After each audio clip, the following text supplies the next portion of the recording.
മണിക്കൂർ കണ്ണാടിയുടെ മുമ്പിൽ നിന്ന് പൊട്ടും ചാന്തം മാരി തേച്ചെന്നും വെച്ച് ഒരുത്തനും വന്ന് കെട്ടിക്കൊണ്ട് പോകത്തില്ല കേട്ടോ. കുഴി കൊച്ചു നല്ല 1-ാം നമ്പർ അർക്കീസാ. കണക്ക് പറഞ്ഞ അയാൾ കാശ് വാങ്ങിക്കും. പള്ളിയിൽ ചെന്ന് ഉണ്ണിയേച്ചനോട് മുട്ടിപ്പായി പ്രാർത്ഥിക്കും.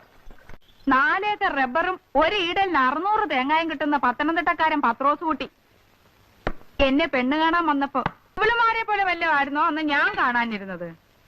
നല്ല കറുത്തിരണ്ട മുടിയും കരിങ്കൂവള കണ്ണും.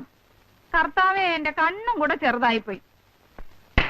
17ക്ക് 17 മൽമൽ മുണ്ടും ഒക്കെ കൂടെ ഇടവകയിലൊരു മേളാംഗം തന്നെ ആയിരുന്നേ. അന്ന് കരിസ്മാറ്റിക് ധ്യാനിപ്പിക്കാൻ വന്ന കോവേന്ത പട്ടക്കാരൻ കൊച്ചച്ചൻ എന്നതാ പറഞ്ഞ്. നീ ഇങ്ങനെ എന്റെ തൊട്ടു മുമ്പിൽ വന്നു നിന്ന് കയ്യും മെയ്യും മറന്ന് ധ്യാനിക്കല്ലേ എന്റെ പൊന്നെ എലിയാമേ. ഞാൻ ഭാവിയായി